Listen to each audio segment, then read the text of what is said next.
Hello, everyone. Welcome to today's webinar.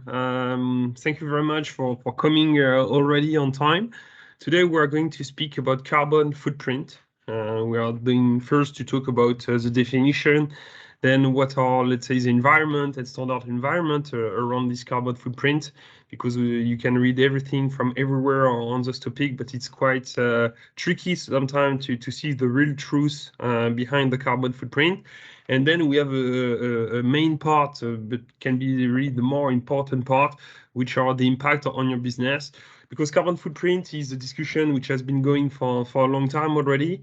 But we start to have a clear path toward how the company will be, let's say, impacted, and how companies need to play, let's say, in a good way to reduce or at least identify their carbon footprint. So here, during this webinar, we're also going to give you those keys to read and to see at least what is your role into this energy transition, and carbon footprint being one of the tools of this energy transition.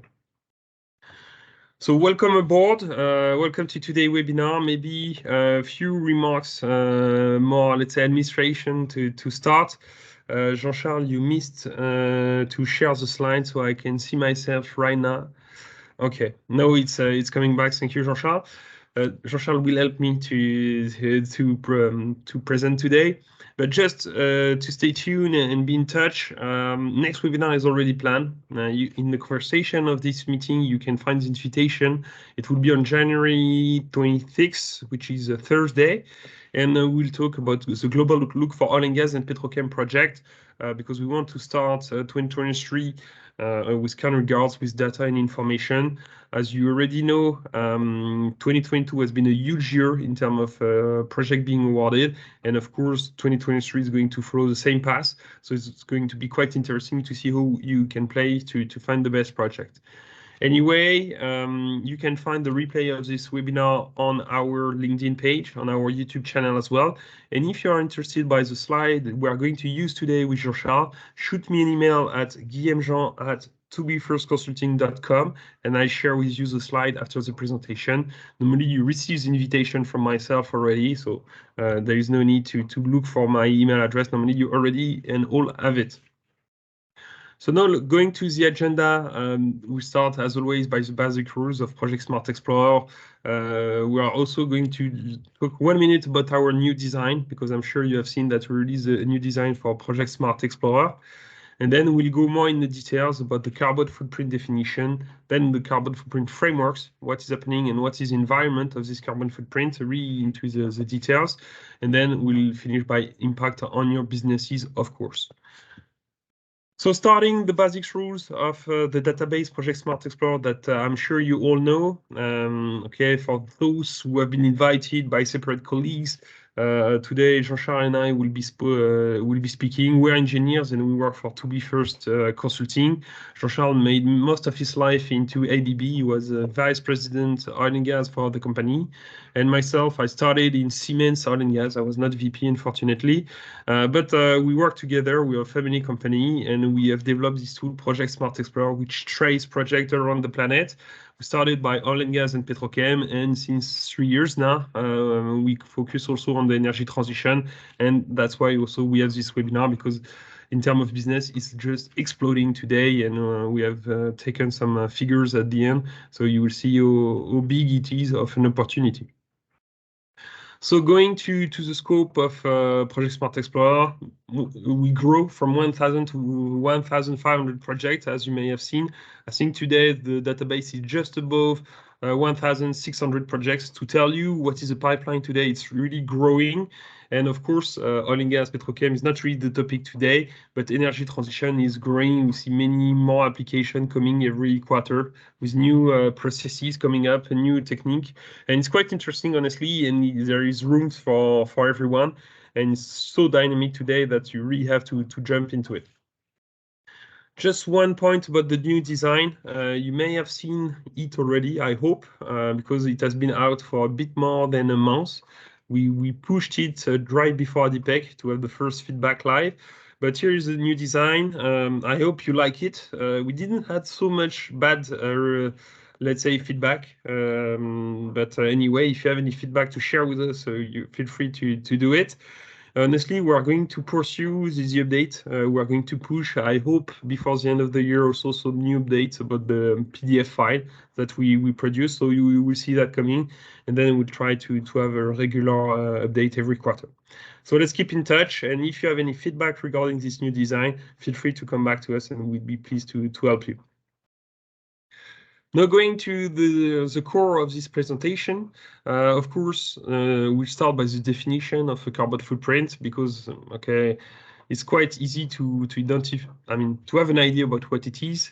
But honestly, when you go in the details, it can become really complex. So we really wanted to start from the beginning and put the basis of the concept. So we went back to the definition, and pure definition. Carbon footprint is a total greenhouse gas emission caused by, and here you have different variables or different situations, let's say. It can be caused by an individual, an event, a service, an organization, a place, a product.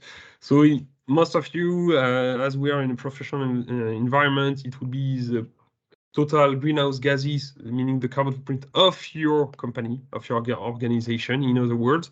And what is really also an important point is that the carbon footprint is always expressed as a carbon dioxide equivalent, CO2 equivalence. That's really the main unit you need to have. But have in mind that not only CO2 is responsible for greenhouse gas, it's just the way that people really compare one footprint to another is to go to the CO2 equivalent.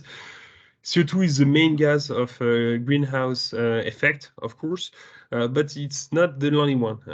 In our industry, we have also the natural gas, CH4, which is a huge contributor to greenhouse, even if the volume is little. But you also have into our account all the gas where you have fluor. And sometimes it's a little bit forgotten, but also hydrogen. If you just vape it in the air, you have a carbon footprint for it. It's not a green gas if you let it like this. If you burn it, it becomes a green gas. But if you let it like this, it's not. So into this carbon footprint, one concept which is really core to the idea and to the measurement of the carbon footprint are the scope. And I'm sure you have all heard about the scope 1, 2, and 3. Just to give you in 1 minute the definition of each scope. It's quite interesting because it applies towards organization to everyone. Scope 1 is the direct emission you have, meaning like your burn fuel, you have combustion, you have furnace, you have boilers, you have vehicles. That's the direct emission that you have directly in your spot, in your plant, in your factory, in your office. Okay, where you are, that's the direct emission.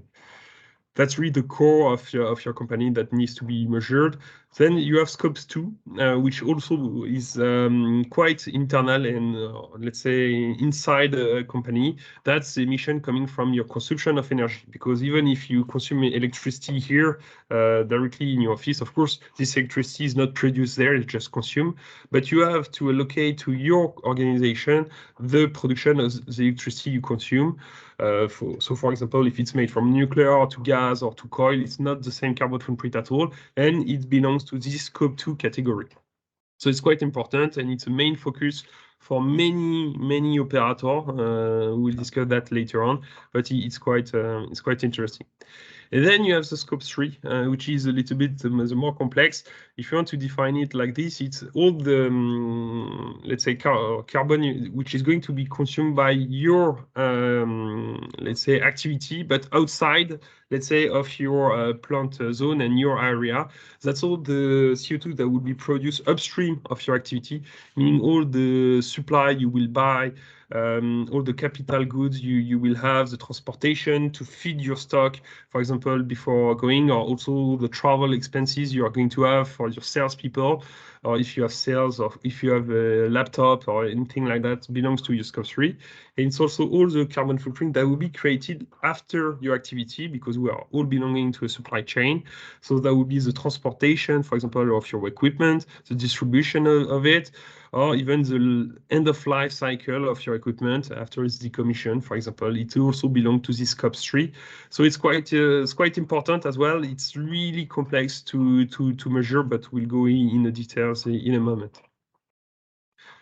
So now it's quite important also to remember a little bit this story about the carbon footprint, because it comes today as a main topic. But when did it started? It started really long time ago, in 1997, when you had, after the Kyoto conference, I'm sure you know by name, the creation of this greenhouse gas protocol, which is a mix between global public and private entities, which has launched really a framework to fight against the greenhouse gas. And you will see in more details with Jean-Charles who is going. But that was really, let's say, the creation and the funding of this carbon footprint ID and also measurement. Then many years later, the ISO come. For those who don't know what ISO, it's a really UK-based international standard organization. So that's where you find all the really lead standard and technical standard for any topic. It can be quality, it can be electricity, it can be innovation management, digital. You have standards for absolutely everything. And of course, they published in 24 the set of rulings to measure at least and to estimate your carbon footprint. And the last part, which is really, let's say, a main topic, especially for us in Europe, but as we'll see, it's not limited to Europe. We just took Europe as a main example. But we had just last year the European Green Deal, which is a EU Commission initiative, which is really changing the game for the carbon footprint and really going into the application. So the politics is a little bit changing shift, sorry. Where, okay, before it was also a lot of consulting, a lot of talking, and we see really next year becoming a game changer year for carbon footprint, because it goes in application absolutely everywhere. So the way it's organized, I mean, all carbon footprint initiatives are all around, let's say, the planet. And as a company, if you want to become sustainable, it's not quite clear sometimes where you need to turn yourself. And let's say if you put yourself in the middle, you have those three instruments today, which is a little bit the toolbox to use, because each one has its own competencies and all, not ruling, but sphere of expertise. You need more or less to cope with those three environments if you're in Europe mostly, where you have the greenhouse gas protocol that gives you the vision about green gas and how to integrate yourself into this carbon neutral vision and long-term perspective. The ISO is more, let's say, the technical vision of it, how to implement this protocol and how to meet with the regulation and how to cope with that. It's really detailed. And then you have also the European that is going to give you a lot of funding and a lot of, let's say, the legal aspect of this problematic. So all those three, let's say, entities are going to complete each other, just to make sure that you have all the tools required to make sure that you can transform your industry and you can transform your company. Now I'll leave the floor to Jean-Charles for the following part. Thank you, everybody. Thank you, Jean, for this introduction. Yes, let's continue and zoom a little bit more in detail about this sustainability topic and review what are the base of the rules we can refer to go through this path of sustainability. So the first one is to remind what is the origin of the greenhouse gas protocol. As said Jean, it was the consequence of the Kyoto Protocol, which was organized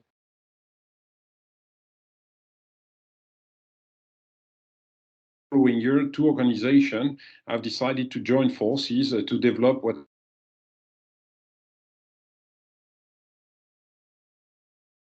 RI, which stands for World Resources Institute, where you find mostly universities or research centers specialized in green topic. And the other organization is a World Business Council for Sustainable Development, so sorry for the complex acronym, WBCSD, which in fact was created by about more than 200 global companies from all over the world, deciding to work together and contribute to write down what should be the rule to go through this, let's say, green path for sustainability. And today already, so that was in 1998, and today we can say that 90% of the companies listed on the Fortune 500 are using this greenhouse gas protocol. And if we look by specialties, we can see that the first category of companies using this greenhouse gas protocol are 13% chemical, 9% cars, 9% support and services, and so on. And you see oil and gas 5%, etc., etc. So it's retouching all industry, including the green industry itself and biology and so on. But you see how much it covers all sectors of the economy. So that's the first thing. Regarding the scope, this scope were defined then by this greenhouse gas protocol with two standards, the corporate standard and the value chain standard. Regarding the scope 1 and scope 2, those scope 1 and 2 are defined in this corporate standards. The scope 1 in 2004 was the first one to be really released. And then the scope 2 regarding the emission produced by the energy supply to run your activity was released much later in 2015. And in the meantime, the scope 3 related to the supply chain, upstream and downstream of your activities, was introduced by the value chain standard. So you can see a dedicated standard, so that in 2011. The good thing of this greenhouse gas protocol is that it does not include only standards, but it also provides a series of tools and guidance which are very specific per industry, per application, per country, so that normally everyone should find tools and guidance as close as possible from his own business to see how to implement that.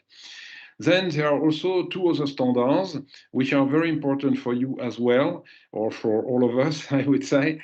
The product standard, which has been released in 2009, which is covering the whole life cycle of the product. So it's so-called product life cycle accounting and reporting standard, which is covering the whole life of the product. And the same for project, where a project is, of course, running a project is, of course, a source of emission.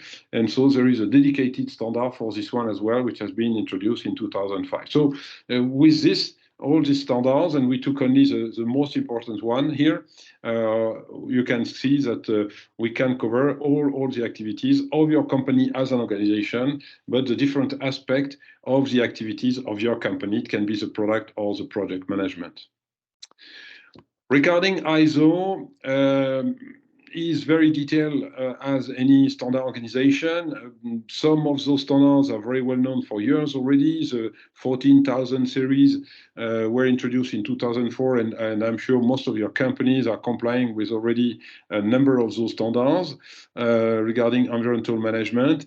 Then it was introduced in 2006, the 14,040 and 45 series, which are related to the life cycle assessment of your equipment.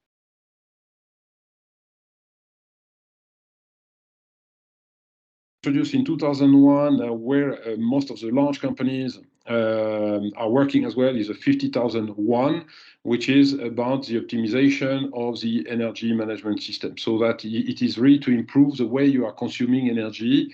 It can be gas, it can be electricity, it can be steam or whatsoever. And this standard is now commonly used by large companies. And then regarding more specifically the emission of greenhouse gas, then was released this new series of standards, the 14,060 series, with the part 1 related to the organization in 2018, the one for the implementation of the 14,064, which is already well known, and then the part 2, the part 3, and so on. And at the end, the 14,067 I would like to mention, which is related to the carbon footprint of your product, which is also a way to show how these standards are related, are covering, let's say, as well your organization, as well they can be used also for measuring the carbon emission of your product. Okay, so that's very important, and it's part of the ISO standards strategies, what they call the 15 Sustainable Development Goals, which has been approved by the United Nations, and the ISO standards are, let's say, publishing and developing standards in this frame in order to be aligned as much as possible with the greenhouse gas protocol standards on the other side. Here as well, and with the same logic as with the greenhouse gas protocol, the product carbon footprint is calculated along the life cycle of that product. Okay, so that's why also it is a little bit complex, but that's where it's the only way to have really, let's say, a depassionated debate regarding the product and their carbon footprint. If we take the car,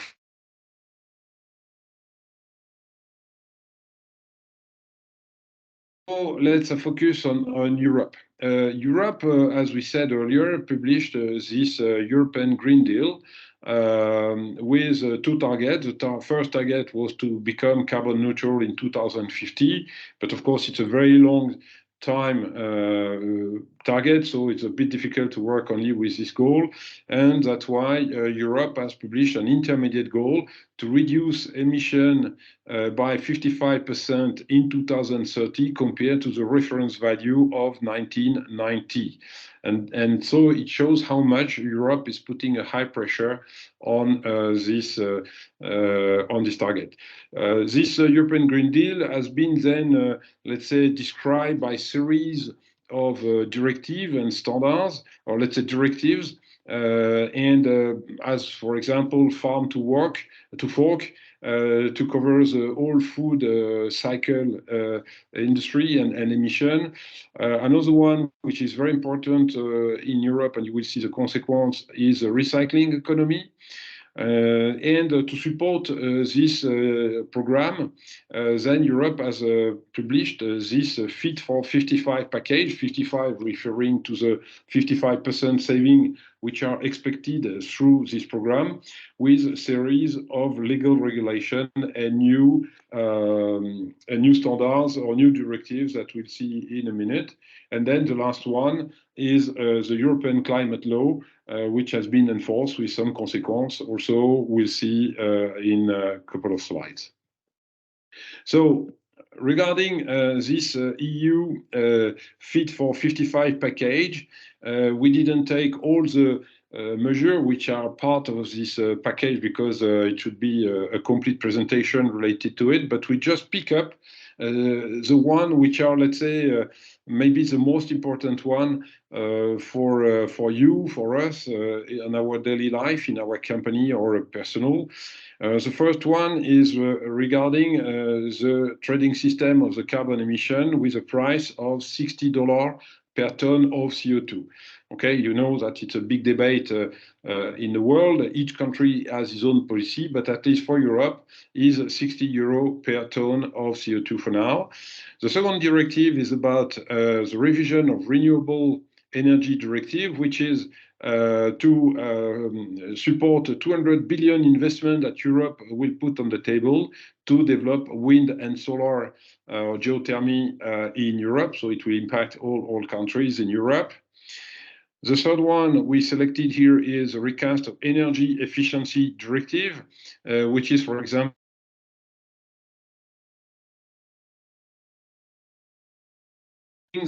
the consumption of the cars and everything, the transportation of the energy and so on. The fourth one is also very interesting for our industry because it is about deployment of alternative fuel infrastructure. So what does it mean here?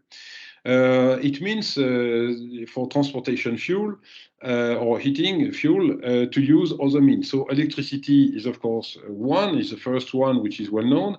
Hydrogen may be also one, but we know that using hydrogen is going to be a long process in this application. But for now, and at least for short term, we talk about e-fuel, biodiesel, and all those new, let's say, transportation fuel, which are made of waste, for example, or combination of CO2 together with hydrogen, which help to have a neutral emission for transportation, even in some cases to have a negative carbon footprint in transportation cars or trucks in using normal engines, in fact, without any modification or major modification.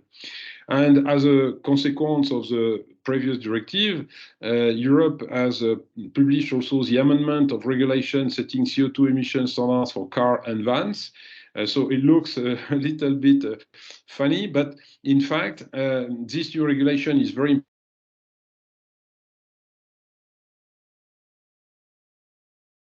major consequences for the car manufacturers, especially, and for the producer of those fuels, and which also put the base in place for the cars to align with this new alternative fuel to be produced in Europe or imported in Europe.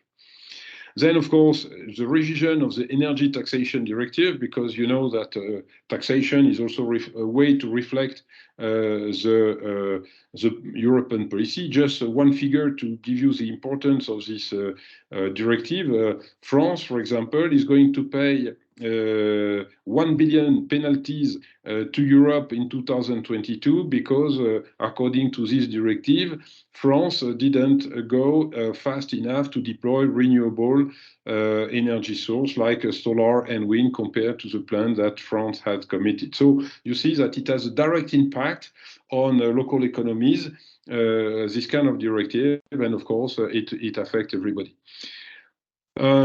Refuel EU aviation or sustainable aviation fuel. This one is also very important for you as a traveler, but also for you, for your company, because there are about 500 airports in Europe which are going to use this sustainable aviation fuel, which means in practice that this fuel is based on for half of it, roughly, on waste, and therefore is offering a neutral carbon footprint, which means that when you will take your ticket to fly for vacancy to vacation somewhere in a nice place, on your ticket it will be written that this flight is carbon free. Because the plane you will be using is run with this, is powered by this SAF.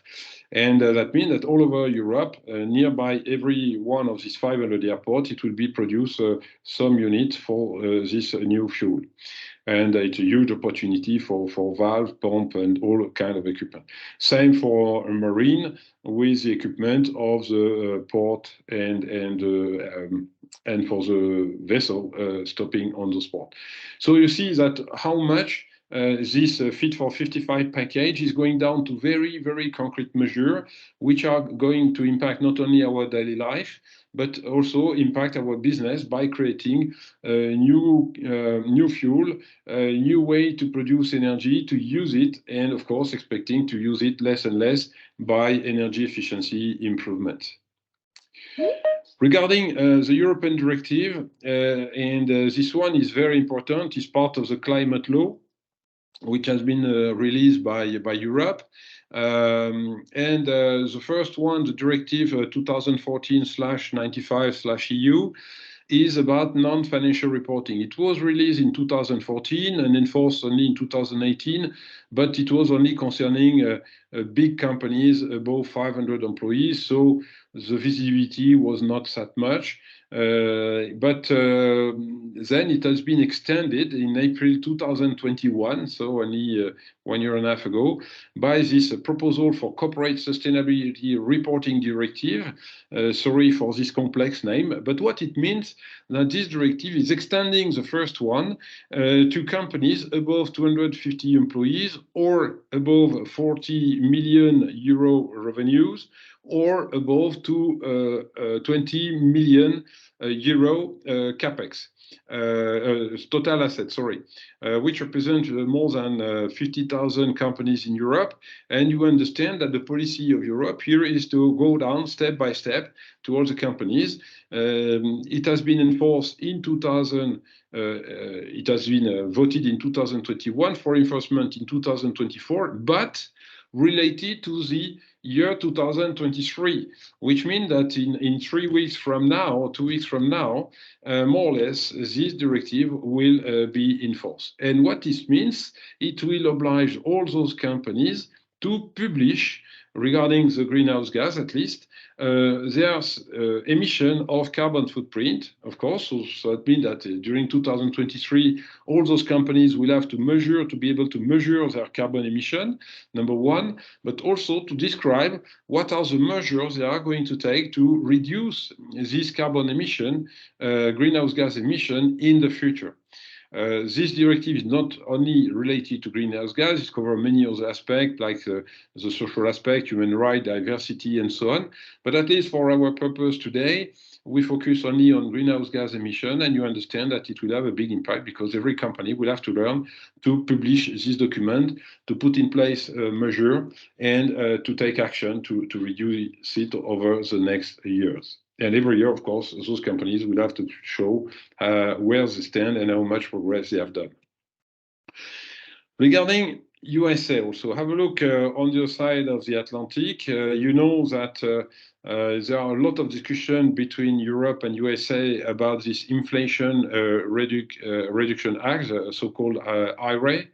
And because this IRA will have a big impact, number one, because behind it there is a 369 billion of subsidies to the US industry to reduce greenhouse gas emissions, so to support, let's say, the transition for less emission, and with the target to have a 40% emission less by 2030 compared to today. So you saw that you can see that USA has been very late to start in this process. But as usual, when USA start to react, it's always very strong, very solid, very determined. Some people consider that it's a way to protect their market. Okay, we shall leave the politics to beside the topic of today, but the reality is here, and it will be a massive investment, and we will see that in the project being developed in North America, at least in USA, to support this Inflation Reduction Act. So that shows that USA don't intend to lag behind Europe or Asia on that respect. So now we have seen all the negative aspect, let's say the constraints aspect of those new regulation. Now let's see how it will impact your business on daily basis. If we look at the profile of the operators in the market, so we have again those three categories: international oil companies, the national oil companies, and the independent.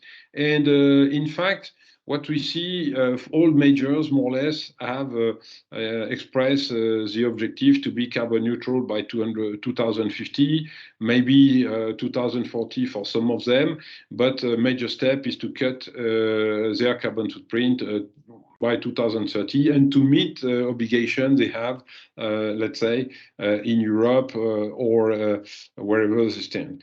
Same with national companies. The national companies have been also wondering what to do, but today it's clear that all national companies have also proposed a program. It can be in Middle East, it can be in Asia, it can be in South America. The national companies have all published a program to become carbon neutral by 2050. How much they will manage to do it, it will depend from country to another. But clearly the target is there. Then regarding the third category of independent, it's a very diverse situation. Here it's It depends on the size of the company, it depends on their activity, it depends on the country where they are, it depends on the type of business where they are, if they are exploring oil and gas upstream, or if they are in the chemical and so on. But at least what we observe that clearly the category where we see the largest quantities of new players coming in the market. And you can see on the right of the slide, this ring that many of you are used to see now, showing you from Project Smart Explorer database how the CapEx for energy transition project is split between IOC in blue, NOC in red, and independent in green. And you can see that the greens, independent, represent 60% or more than 60% of the market. The IOC, a small minority, and the national company are anyway representing a significant part. So that you can see how much, despite the effort of the international companies, in this market, they wait not that much. They are decarbonating themselves. They try to invest and support initiative here, but most of the market is taken by independent companies. Many of them were not even existing 2 or 3 years ago. So now, the way we see this market now from Project Smart Explorer, and in 2023 we'll go on this topic regularly. We summarize the situation with this strange green equation where we say 1 + 1 = 0 = 2. 1 + 1 = 0 means that when a company of this industry, it can be an IOC, an NOC, or independent, want to invest on a new project, anyway, in parallel, this new project mechanically will increase its carbon footprint. Therefore, since this company has a target to decrease its overall carbon footprint, it means that this company, before investing in a greenfield project, has to invest massively to decarbonate its existing install base. So that's why you have a 1 in green indicating the new project to come, and 1 in red, which indicates the decarbonation of the brownfield business, which is mandatory to undertake if the company wants to get the approval from its board to invest in a new project, because you understand that just investing in a new project is not allowed anymore if the overall company doesn't manage to reduce its own carbon footprint. So that's why we say that 1 + 1 = 0. We should even say negative, whatever it is, -1, -2. And why = 2? Because in fact, instead of having 1 investment and 1 potential business for your product, for your services, in fact, you have 2 opportunities. You have the opportunities in the greenfield, but you have also the opportunities in the greenfield because this company is, again,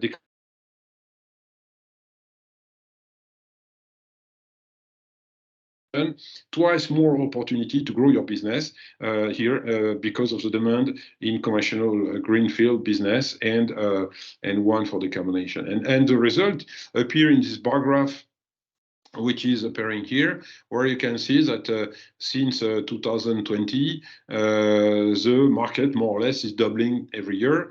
You can see that for 2023, it's already very high. 2024 is very high.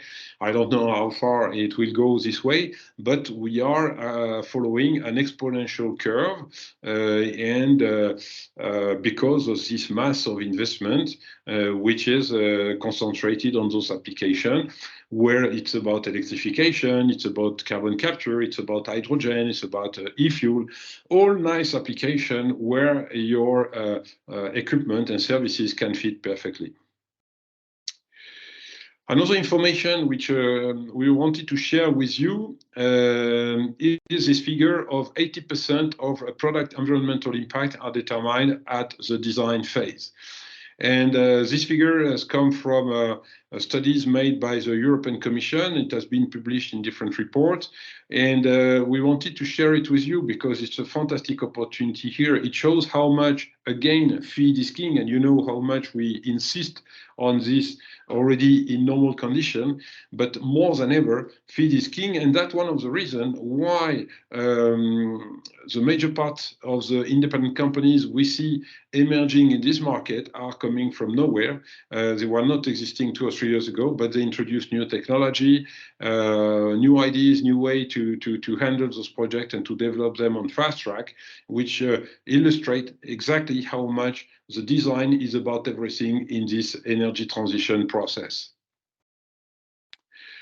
Regarding the circular economy, okay, you saw that among the European directive, there is this EU Circular Economy Action Plan, the CIAP, which is illustrated by this wheel, where you see the start coming from raw material and hydrocarbon, like oil and gas.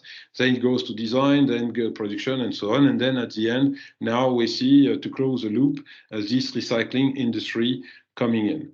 And in fact, if you look at this virtual recycling loop and you introduce hydrogen on one side, that we're combining hydrogen with this waste coming from recycling, you can then produce sustainable aviation fuel.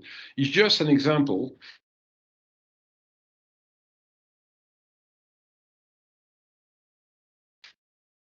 Is so important for your business because it creates massive quantities of projects next door to you in hydrogen, in e-ammonia, in e-methanol, in renewable natural gas, in biofuel, in sustainable aviation fuel, waste to plastic, waste to hydrogen, waste to energy, and so on and so on.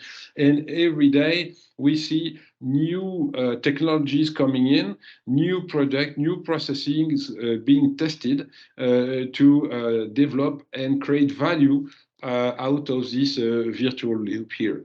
And that's where we want to focus with Project Smart Explorer to give you all chance to detect those opportunities as soon as possible with operators which are so far unknown, but could be tomorrow your champion.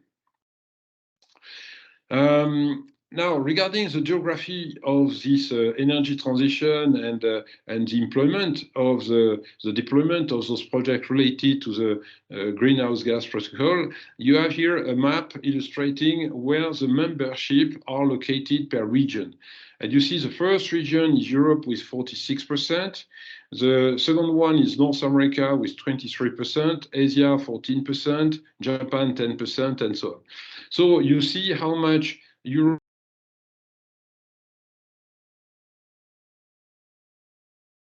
membership, so you understand how much Europe and especially USA are really instrumental in this process.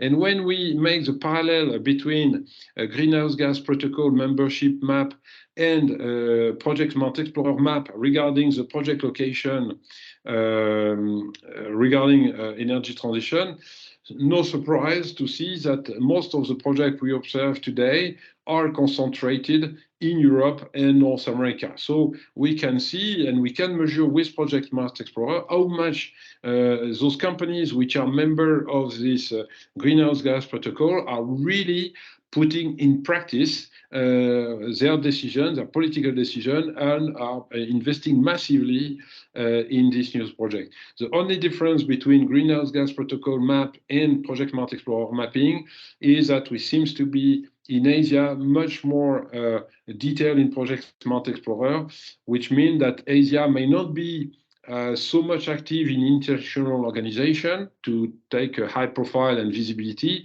but the reality of their investment is there. And so that's something also to keep in mind how much Asia is gearing up on this market as well.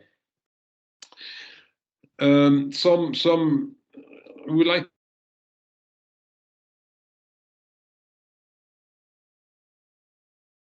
first part of the presentation was related to the regulation, the constraints, and so on.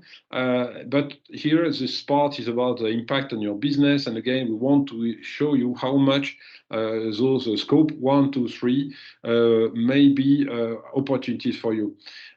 Because in fact, 80% of a company carbon footprint is in fact related to its supplier and supply chain. So you take anyone in the supply at any level of the supply chain, 80% of his own carbon footprint depend on his suppliers, and this company contribute with 20% of that carbon footprint, and so on along this supply chain. So when you have this figure in mind, you understand the importance for the operator sitting on the top of the supply chain and having to calculate first and then to reduce his carbon footprint, how much pressure this operator will put on all his supplier and as deep as possible in the supply chain to find all kind of initiative to reduce this carbon footprint, because it knows that it will go all along from the ground level here.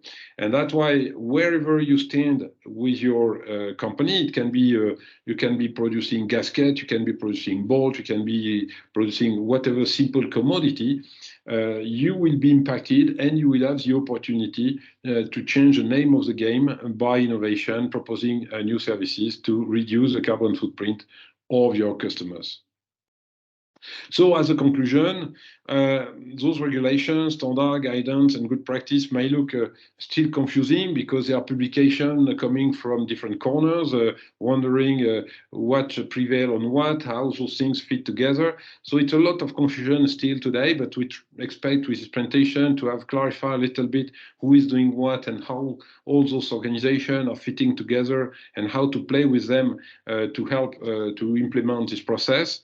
You can see that in US and EU, the regulators are pushing for action right now, at least for publication of the situation, but also to support by financing directly and with massive money on those projects, and we see that. As we said, Asia is running just behind, but running fast is not lagging behind, it's really fast behind, so that US and EU can't slow down the process. They have really to keep running fast as well. With 3 areas of investment, of course, renewables, that's obvious. Number 2, decarbonation, with all these opportunities to electrify, carbon capture, and so on, and the recycling, which is coming lately, but may represent in the future the major source of innovation and decarbonation. The major change also is to see how much hydrogen has changed role from a molecule for heavy mobility to a key molecule for decarbonation and recycling processes. So, and that's a challenge because many hydrogen production may not be identified as a pure hydrogen production, but it will be a short process included to produce sustainable aviation fuel, to produce e-ammonia, to produce e-diesel, e-fuel, and so on and so on. But somewhere it will be an hydrogen production required to do so. Feed is king. We like to close with it because you know it.